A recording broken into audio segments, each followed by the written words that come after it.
இந்த ஏகத்துவ பிரச்சாரத்தை செய்த துவக்க காலத்தில் எல்லாம் கலவரம் இல்லாமல் ஒரு கூட்டத்தை நம்மால் நடத்தவே முடியாது.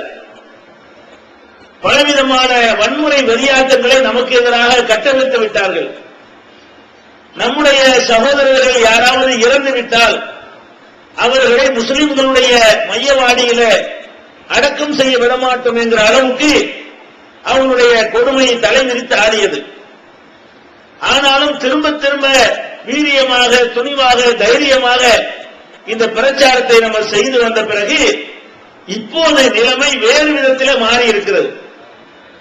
நாம சொல்வதை தவறு என்று யாராலுமே சொல்ல முடியவில்லை. நம்முடைய கொள்கைகள் தௌஹீத் ஜமாஅத் சொல்லக்கூடிய கொள்கைகள் தவறு, புதுசு, இது மார்க்கத்தில் இல்லாதது, இவங்களா கண்டுபிடிச்சது என்றெல்லாம் இன்றைக்கு சொல்ல முடியவில்லை. ஏன்? இதுக்கு எதிராக எடுத்து வைக்கிற ஒவ்வொரு போலித்தனமான வாதங்களையும் ஆதாரங்களை கொண்டு நம்ம முறியடித்திருக்கிறோம். வாதங்கள் மூலமாக, விவாதங்கள் மூலமாக நாம சொல்வது சரிதான் என்பதை எல்லாம் தெள்ள தெளிவாக நிலைநாட்டி இருக்கிறோம்.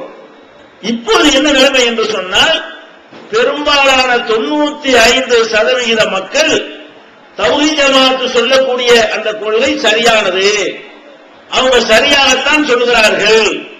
இந்த ஜமாஅத்தில் இல்லாத சகோதரர்கள் கூட தௌஹீத் ஜமாஅத்தினுடைய அந்த பிரச்சாரம் சரிதான், அவங்க சொல்லக்கூடிய வாதங்கள் எல்லாம் கரெக்டாகத்தான் இருக்கிறது, குர்ஆன்ல உள்ளதைத்தான் அவர்கள் சொல்கிறார்கள், நபிகள் நாயகம் சொன்னதைத்தான் அவர்கள் சொல்கிறார்கள் என்கிற அளவுக்கு இன்றைக்கு மக்கள் மத்தியிலே ஒரு மனமாற்றம் ஏற்பட்டிருக்கிறது. ஆனால் சரிதான் என்று சொல்லிக்கொண்டு என்ன செய்கிறார்கள் என்றால், பிரச்சனை வருதுல, அதனால கொஞ்சம் வளைஞ்சு போயிருங்க.